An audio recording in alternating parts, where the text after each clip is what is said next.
ایک مرتبہ پھر جو اسلام آباد میں فساد برپا کیا گیا تھا وہ الحمدللہ کل رات بہت احسن طریقے سے ہمارے تمام لا انفورسنگ ایجنسیز نے مل کر ایک بہت اچھی اسٹریٹجی بنا کر اس کا خاتمہ کیا اور عوام کو پھر دوبارہ سکون میسر ہوا۔ اس کے نتیجے میں جو اسلام آباد میں خاص طور پر اور پاکستان بھر میں عمومی طور پر اس کا جو معیشت کو نقصان پہنچا وہ آپ کے سامنے ہے۔ یہاں پر کئی دن سے کاروبار نہ ہونے کے برابر تھا، دکانیں بند تھیں، ٹریڈرز بیچارے وہ دہائیاں دے رہے تھے، جن کی فیکٹریاں تھیں وہ بیچارے بےحد پریشان تھے، اور جو دہاڑی دار مزدور تھے ان بیچاروں کا یعنی ان کے لیے ایک وقت کی روٹی پوری کرنی محال ہو چکی تھی۔ ہسپتالوں میں مریضوں کے لیے جو بے پناہ مشکلات بنی، اور اسی طریقے سے جو جڑواں شہر ہے وہاں پر بھی زندگی تقریباً معطل ہو چکی تھی۔ اس کا ایک بڑے کانٹیکس میں پاکستان کے اندر جو معیشت کو نقصان پہنچا وہ آپ سب کے سامنے ہے۔ ایک ہی میں آپ کو اگر انڈیکیٹر بتاؤں کہ ہمارا جو اسٹاک ایکسچینج ہے وہ آج سے چند دن پہلے 99,000 سے اوپر چلا گیا تھا، تقریباً 99,300 پوائنٹس پہ یہ تاریخی ایک اس کا ایک مقام تھا۔ صرف کل ایک دن میں یہ ان فسادیوں کی وجہ سے جو کہ پاکستان کی ترقی اور خوشحالی کے ایک پرماننٹ دشمن بن چکے ہیں، ان کی وجہ سے ایک دن میں اس اسٹاک ایکسچینج نے غوطہ کھایا اور تقریباً 4,000 پوائنٹس لوز کیے۔ اور آج پھر جب کل رات کو اللہ تعالیٰ کے فضل و کرم سے امن بحال ہوا تو آج پھر اسٹاک ایکسچینج نے دوبارہ اس میں ریلی کیا اور آج پھر 99,000 سے دوبارہ اوپر کراس کر چکا ہے۔ تو یہ وہ سینٹیمنٹ ہے ایک پرندے کی طرح، اگر پرندے کو اگر ذرا سا شور سنائی دے گا وہ اڑان بھرے گا اور دور چلا جائے گا اور واپس پھر کبھی نہیں آئے گا۔ اسی طریقے سے اسی مانند ہماری جو دنیا بھر میں یہ ایک مسلمہ اصول ہے کہ انویسٹمنٹ وہاں جاتی ہے جہاں امن سکون ہو اور جہاں ان کو منافع کمانے کے بہت اچھے مواقع میسر ہوں۔ تو میں سمجھتا ہوں کہ یہ ہے وہ ایک بہت ہی خطرناک روش جو کہ 2014 سے پہلے نہیں تھی۔ 2014 سے پہلے اسلام آباد پر چڑھائی کا کوئی تصور بھی نہیں کیا جا سکتا تھا۔ ہوتے تھے پروٹیسٹ پرامن، شہروں میں ہوتے تھے، اپنے احتجاج لوگ کرتے تھے، ان کا حق حاصل ہے۔ آئین اور قانون کو حق دیتا ہے کہ وہ اپنے پرامن طور پر اپنے جو مطالبات ہیں ان کے لیے وہ پیسفل پروٹیسٹ لانچ کریں، مارچ کریں، وہاں کے کمشنر سے اجازت لیں اور پھر اس روٹ پر وہ جا کر پرامن احتجاج کر کے اس کو ختم کر دیں۔ 2014 پہلا وہ بدقسمت سال ہے جب یہ ایک انتہائی خطرناک روش کی بنیاد ڈالی گئی، اور آپ کو اس کا اچھی طرح علم ہے کہ پریزیڈنٹ شی جن پنگ پاکستان تشریف لا رہے تھے ستمبر 2014 میں، مگر یہاں پر جو 126 دن فسادیوں نے جو فساد اور یہاں پر جو تباہی کی اور جس طرح کی غلیظ گفتگو کی اور جس طرح یہاں پر گندگی اور غلاظت کے ڈھیر جمع کیے، وہ آج بھی ہمارے ذہنوں میں تلخ یادیں آج بھی یاد ہیں، اس کی محفوظ ہیں۔ اور اس کے نتیجے میں پریزیڈنٹ شی جن پنگ کا جو دورہ تھا وہ ملتوی ہو گیا۔ 7 ماہ بعد دوبارہ وہ اپریل 2015 میں تشریف لائے. میں تفصیل میں نہیں جاتا. ابھی ایس سی او کی میٹنگ ہوئی شنگھائی کانفرنس کی یہاں پر اسلام آباد میں. پھر ان فسادیوں نے دوبارہ فساد میں جانے کا پورا پروگرام رچایا یہاں پر. اور یہاں تک کہ بعض ہمارے مہمان بڑے دوست ممالک کے مہمان وہ تشویش کی وہاں پر لہر دوڑی کہ ہم پاکستان کا دورہ کریں نہ کریں. اور پھر اس حوالے سے جو اس کی سیکیورٹی کے حوالے سے جو چیلنجز تھے اس کو ہم نے میٹ کیا الحمدللہ ایک اجتماعی بصیرت اور ایک اجتماعی پلاننگ کے ساتھ. بالآخر آخری 48 گھنٹوں میں فیصلہ ہوا کہ پاکستان کی فوج مکمل طور پر اب یہ سیکیورٹی کی ذمہ داری سنبھالے گی. لہٰذا انہوں نے سیکیورٹی کا ذمہ اٹھایا. آپ دیکھتے ہیں کہ سعودی ڈیلیگیشن آتے ہیں اس وقت کس طریقے سے ادھم مچایا جاتا ہے, ترغیب کاری کی جاتی ہے. مسکرینٹس اور سیپریٹریز یہاں پر آتے ہیں اور ان میں بے شمار ایسے ہیں جو پاکستانی نہیں ہیں, اسلحہ لے کے آتے ہیں اور پھر یہاں پر بے گناہ شہریوں کو تنگ کرتے ہیں, زخمی کرتے ہیں, شہید کرتے ہیں. ابھی جو پیچھے جو واقعہ ہوا اس وقت ایک اسلام آباد پولیس کا ایک سپاہی اس کو شہید کر دیا گیا, بے شمار زخمی ہوئے. میں سمجھتا ہوں کہ کوئی محب وطن تو کیا ایک عام انسان بھی یہ سوچ نہیں سکتا کہ جس ملک میں رہ کر جس ملک نے اس کو عزت دی, روزگار دیا, تعلیم دی, مواقع دیے ترقی کرنے کے, وہ اسی ملک کا دشمن ہو جائے اور بڑھ کے وہ پاکستان کی مخالفت کرے اور دشمنی کی اس حد تک چلا جائے کہ ملک خدا نخواستہ برباد ہو جائے. کوئی پرواہ نہیں. اس خطرناک روش نے میں سمجھتا ہوں کہ آج ہم سب کو اس بات پر سوچنے پر مجبور کر دیا ہے کہ ہمیں اب باہمی مشاورت اور صلاح مشورے سے ایسے ہمیں سخت فیصلے کرنے پڑیں گے, یا ہمیں پاکستان کی معیشت کو بچانا ہے, ترقی سے ہمکنار کرانا ہے, پاکستان کو خوشحال کرنا ہے, یا پھر یہ آئے روز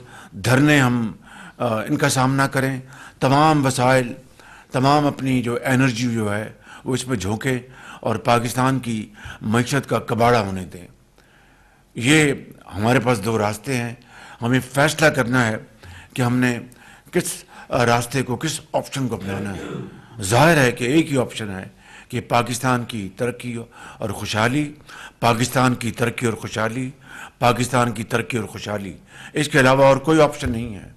لہٰذا بطور وزیر اعظم پاکستان, بطور اس کابینہ کے آنریبل ممبرز, بطور ایک پارلیمنٹ, بطور مقننہ, بطور ایگزیکٹو, ہمیں اور انسٹیٹیوشنز ہمیں مل کر یہ فیصلہ کرنا ہے کہ ہمیں آج کے بعد ان فسادیوں کو, پاکستان کے دشمنوں کو اب مزید موقع ہمیں نہیں دینا چاہیے. اب دیکھیے کہ ایک مرتبہ پھر بیلاروس کے صدر تشریف لائے پاکستان, اور پاکستان سے انتہائی محبت کرنے والا وہ شخص ہے جس کا نام ہے الیگزینڈر لوکاشینکو. آج میں ان کو سی آف کر کے آیا ہوں اور کل اسی کمرے میں ان کے ساتھ بڑی ایکسٹینسو ڈسکشن ہو رہی تھی اور وہ خود آگے بڑھ کے کہہ رہے تھے کہ وزیر اعظم یہ ایم او یوز کو چھوڑیں, ایگریمنٹس کریں اور اس کے اوپر ہم عملی جو اس کا جو خاکہ ہے اس کو تشکیل دیں اور پھر اس کو عمل کریں. اور فیصلہ ہوا کہ اسی مہینے ہمارا ایک وفد جائے گا دسمبر میں اپنا مینسک, وہاں پر جا کر کاؤنٹر پارٹ سے تیاری کر کے یہاں سے وہاں پر فائنل وہاں پر حتمی شکل دیں گے, اور انشاءاللہ فروری میں پریزیڈنٹ آف بیلاروس اور پرائم منسٹر آف پاکستان کے درمیان معاہدے ہوں گے جس میں ایگریکلچرل امپلیمنٹس, ایگریکلچرل مشینری اور زراعت کے علاوہ دوسرے جو شعبے ہیں ہم ان سے فائدہ اٹھا سکتے ہیں سرمایہ کاری کے حوالے سے. یہاں پر بیٹھ کے یہاں پر گفتگو ہو رہی تھی اور یہ فیصلے ہو رہے تھے. وہاں پر ایک جنگ کا ایک سما تھا, وہاں پر اپنا جو یہ فسادی ہیں اپنے ساتھ ہتھیار لے کے آئے تھے، بندوقیں لے کے آئے تھے. ہمارے رینجرز کے جوان وہ شہید ہوئے، پولیس کا جوان شہید ہوا، اور درجنوں ہمارے جو پولیس کے سپاہی ہیں وہ زخمی ہوئے. اب بتائیں کہ ہر روز اگر یہ یہاں پر ایک فساد کا ایک میدان لگے گا جنگ کا، تو یہ توانائیاں پھر آپ اپنی معاشی بحالی کے لیے خرچ کریں گے یا ان فسادیوں کو روکنے کے لیے کریں گے؟ تو آج ہمیں قوم کو فیصلہ کرنا ہے کہ ہم نے کس طرف جانا ہے. اس قوم کو لے کر 77 سال بعد اگر آج بھی ہم قرضوں میں جکڑے ہوئے ہیں، 77 سال بعد ہماری جو معیشت ہے ابھی بھی یعنی اب تو اللہ تعالیٰ کا شکر ہے، لاکھ لاکھ شکر ہے کہ آہستہ آہستہ وہ استحکام کی طرف جا رہی ہے. لیکن جو ہچکولے آئے دن جو اس ناؤ کو دیے جاتے ہیں، وہ اس کی کس کی ذمہ داری ہے؟ کوئی پوچھنے والا ہے؟ میں سمجھتا ہوں کہ اگر 9 مئی کے جو مجرم ہیں ان کو اگر عدالتیں کڑی سزائیں وقت پر دے دیتی تو آج ہمیں یہ دن نہ دیکھنا پڑتا. اور جو قانون کو ہاتھ میں لے کر جو قانون کی دھجیاں اڑائی گئیں ان کو قرار واقعی سزائیں ملتی تو آج ہمیں یہ دن نہ دیکھنے پڑتے. یہ ہیں وہ حالات، میں سمجھتا ہوں جس کا نہ صرف مجھے، آپ کو، پوری قوم کو آج اس کا نہ صرف سامنا ہے، ہمیں بہت ارک ریزی کے ساتھ اس کے اوپر سوچ بچار کر کے فیصلہ کرنا ہے کہ ہم نے آگے کس طرح بڑھنا ہے. میں دل کی اتھاہ گہرائیوں سے میں شکریہ ادا کرنا چاہتا ہوں اسلام آباد پولیس کا، رینجرز کا، پنجاب پولیس کا، سندھ کی پولیس کا اور لا انفورسنگ ایجنسیز کا، جنہوں نے مل کر اس تازہ ترین حملے کو ان کو ڈیفیٹ کیا، شکست دی اور ان کو دھکیلا. کل رات پورا اسلام آباد ان سے خالی کرایا گیا. ابھی دیکھیں کہ کے پی میں کس طریقے سے دہشت گردی نے وہاں پر سر اٹھا رہی ہے، کس طریقے سے بلوچستان میں جو انسرجنسی ہے وہ سر اٹھا رہی ہے، کس طریقے سے کرم ایجنسی میں درجنوں بے گناہ لوگ شہید ہو گئے، درجنوں. چاہیے تو یہ تھا کہ کے پی کی حکومت کو پورا اپنا فوکس، پوری توجہ وہاں پر پارا چنار میں، کرم میں لا اینڈ آرڈر کو ٹھیک کرنے کے لیے کرتے. انہوں نے نہ صرف ان کو اپنا زندگی کے اندھے تھپیڑوں کے حوالے کر دیا، خود بندوقیں لے کے اپنے سرکاری وسائل استعمال کرتے ہوئے اسلام آباد پر پوری طرح دوبارہ لشکر کشی کی. یہ پاکستان اس لیے قائد اعظم نے بنایا تھا، اس لیے لاکھوں لوگوں نے جانوں کے نذرانے پیش کیے تھے، تب جا کر پاکستان مارج وجود میں آیا ایک نعمت کے طور پر. اور آج اگر ہم اس کفران نعمت کریں تو میں سمجھتا ہوں کہ اس سے زیادہ ہم نہ اس قوم کے ساتھ زیادتی کر سکتے ہیں، نہ اور ان روحوں کے ساتھ زیادتی کر رہے ہیں. ان کو تب سکون پہنچے گا جب صحیح معنوں میں یہ پاکستان حضرت قائد اعظم کا پاکستان بنے گا اور قرآن کریم کے جو احکامات ہیں اس کے مطابق ہم زندگی بسر کریں. آج غریب آدمی کو پوچھیں، زندگی اس کے اوپر تنگ ہو چکی ہے، وہ نہ اپنے بچوں کو اسکول بھیج سکتا ہے، نہ ہسپتال جا سکتا ہے، نہ اپنے لیے وہ روٹی کما سکتا ہے کہ بچوں کو کما کر وہ روٹی، دال روٹی کھلائے. اور یہاں پر قتل کوئی پرواہ نہیں اور دھاوا بول دیں اور کس طریقے سے وہ غلیظ زبان استعمال کر رہے ہیں، دھمکیاں دے رہے ہیں. تو میں سمجھتا ہوں کہ یہ آج کی میٹنگ یہ انتہائی اہم ہے. میں نے آج صرف ایک 1 پوائنٹ ایجنڈا رکھا ہے تاکہ میں اپنی معروضات کے بعد میں آپ کو بھی پہلے پریزنٹیشن ہوگی، پھر میں آپ کو بھی موقع دوں گا.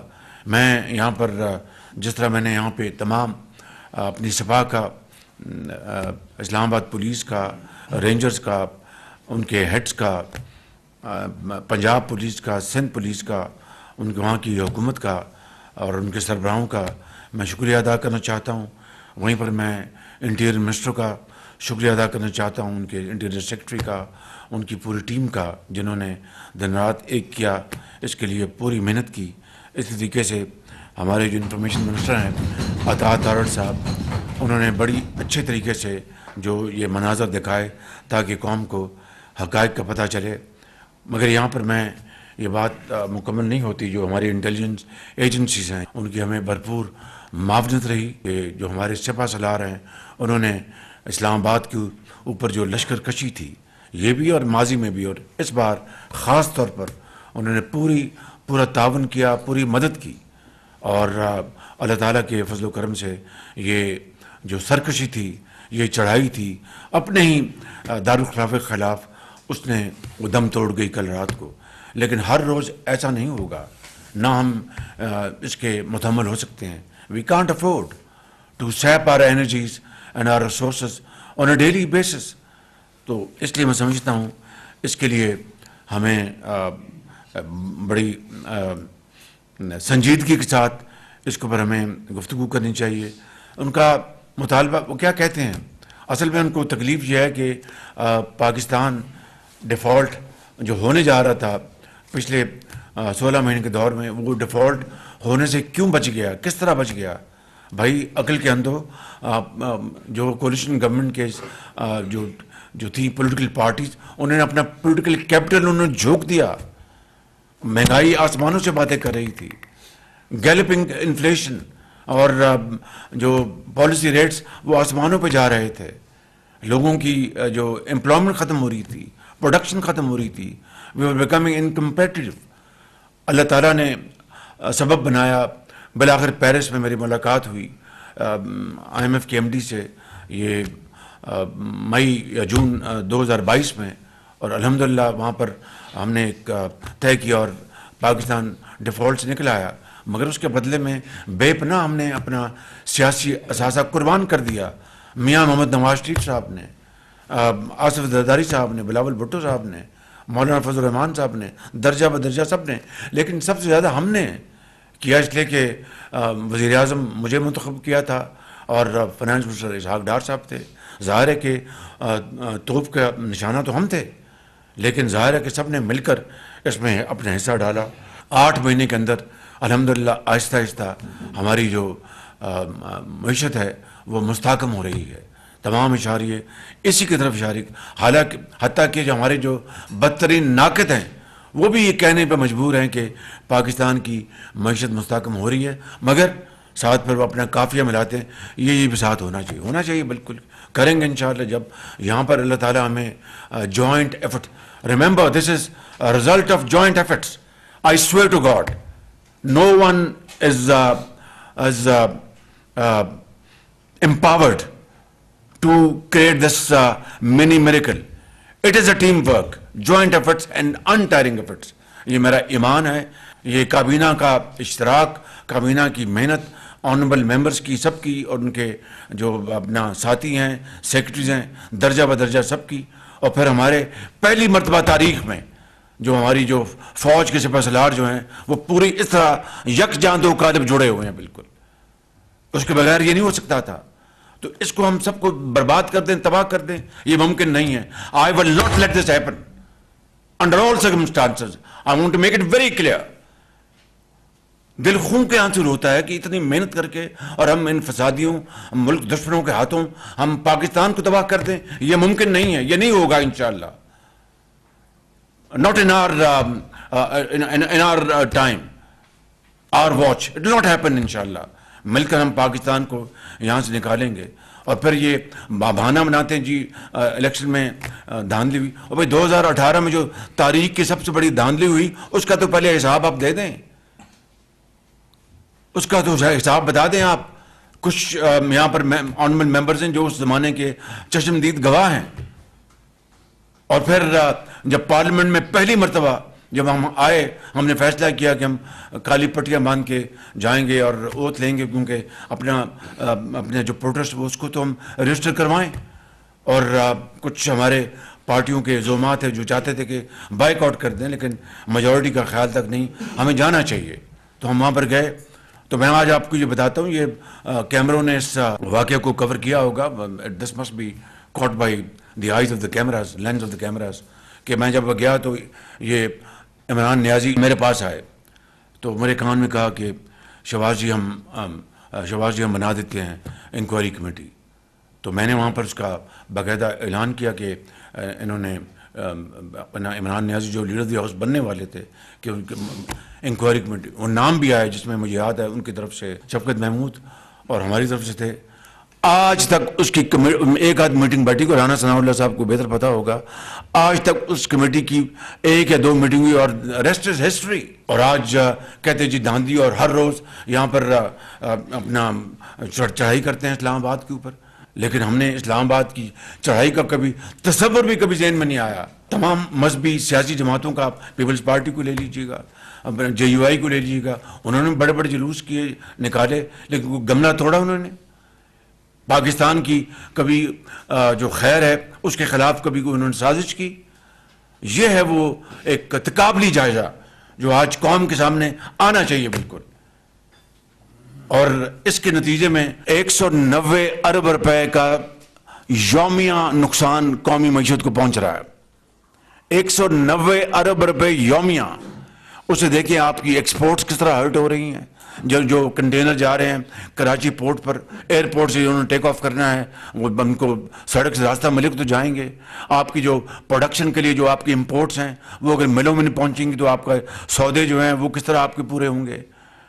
کس طریقے سے دفاتر میں، فیکٹریوں میں، اسلام آباد میں مجھے پتہ ہے، مجھے آنریبل کولیگز نے مجھے بتایا کہ انہوں نے کہا دفتر بند کر دیں بھائی، let us be very careful, کہیں کوئی زخمی نہ ہو جائے.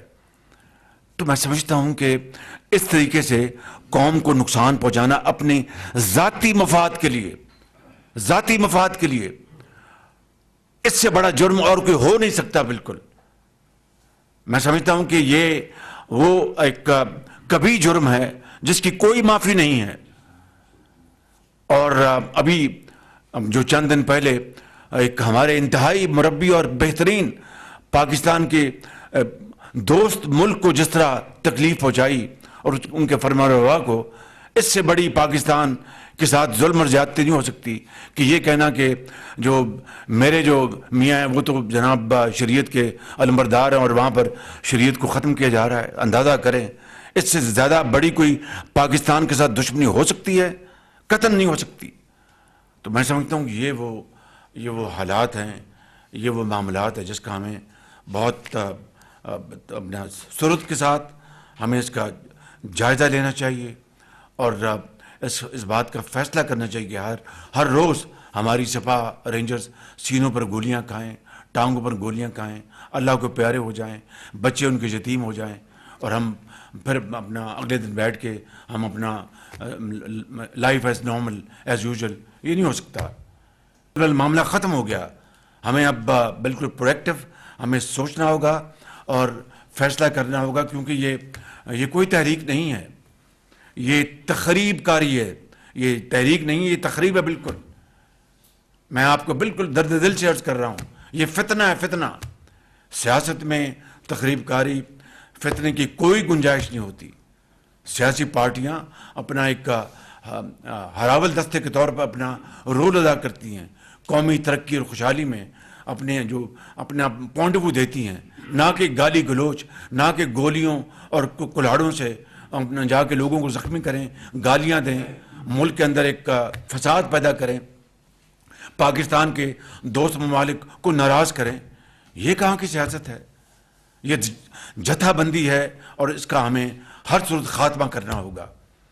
تو یہ وہ چند معاملات تھے جو کہ میں چاہتا تھا کہ آج میں آپ کی خدمت میں عرض کروں. اسی طرح جو صحافی ان کا ساتھ نہیں دیتے ان کو گالیاں، نیشنل جو پریس کلب ہے اس کے اوپر دھاوا بولنا، یہ ان کی جمہوریت. میں سمجھتا ہوں کہ یہ فسطائیت ہے، ورسٹ کائنڈ آف یہ ہے اپنا نظام جو کہ ایک زمانے میں اس کو ہٹلر کے نام سے موسوم تھا، اٹلی میں مسولینی کے نام سے موسوم تھا، یا مارشل جوزف اسٹالن تھا.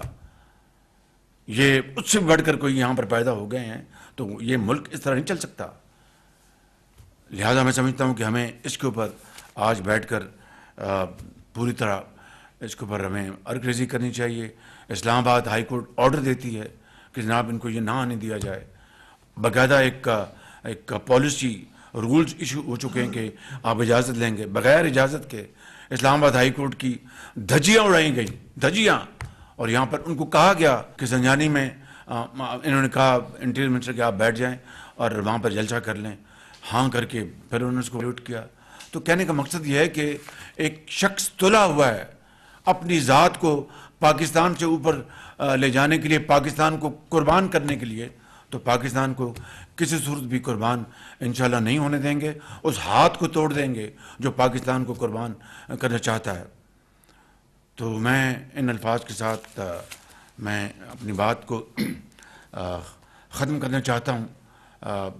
اس جو سب سے جو تازہ واقعہ جو ہوا ہے وہ دل خون کے آنسو ہوتا ہے کہ یہاں پر بیٹھے تھے ہم کل اور گفتگو کر رہے تھے کس طرح ہم نے پاکستان میں سرمایہ کاری آنی ہے, ٹریکٹرز بنانے ہیں, کسانوں کو ٹریکٹرز دینے ہیں, اور مشینری ایگریکلچرل امپلیمنٹس بنانی ہے, اور دوسرے جو میدان ہیں بیلاروس کے ساتھ باہر وہاں پر اپنا شیلنگ ہو رہی تھی, وہاں پر گولیاں چل رہی تھیں, بے گناہ لوگوں کو زخمی کیا جا رہا تھا. یہ معاملہ کس طرح چلے گا؟ لہٰذا میں اس بات پر اپنی بات ختم کرتا ہوں اور آپ سب کو گزارش کروں گا کہ شہداء کے لیے آپ ہاتھ اٹھائیں.